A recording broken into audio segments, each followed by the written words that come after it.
ఈ ఏడాది సంచలన విజయం సాధించిన ఊర మాస్ యాక్షన్ సినిమాల్లో జాట్ కూడా ఒకటి. ఏప్రిల్లో థియేటర్లో విడుదలైన ఈ సినిమా ఆడియన్స్ ను బాగా ఆకట్టుకుంది. ముఖ్యంగా ఇందులోని యాక్షన్ సీన్స్ అయితే మాస్ ప్రేక్షకులకు పూనకాలు తెప్పించాయనుకోవాలి.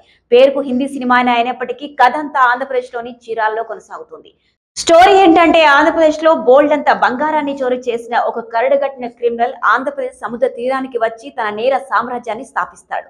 పెద్ద పెద్ద పోలీస్ ఆఫీసర్లు కూడా ఆ క్రిమినల్ ను టచ్ చేయడానికి కూడా భయపడతారు. అలాంటి సమయంలో ఒక లేడీ ఎస్ఐ తన ఫీమేల్ కానిస్టేబుల్స్ తో కలిసి వాడిని ఎదిరిస్తుంది. కానీ వీళ్ళందరినీ లైంగికంగా వేధించి బంధిస్తాడు. అదే సమయంలో హీరో అక్కడికి వస్తాడు. అక్కడి గూండాలను చితక్కొట్టి ఇంట్లో బంధించిన లేడీ పోలీసులను బయటకు తీసుకువస్తాడు. ఆ తర్వాత ఏం జరిగిందనేది సినిమా చూసి తెలుసుకోవాల్సింది. ఇక్కడ విశేషం ఏంటంటే ఈ మూవీలో ఉన్న నటీనటులు, డైరెక్టర్స్ అందరూ మన తెలుగు వారే.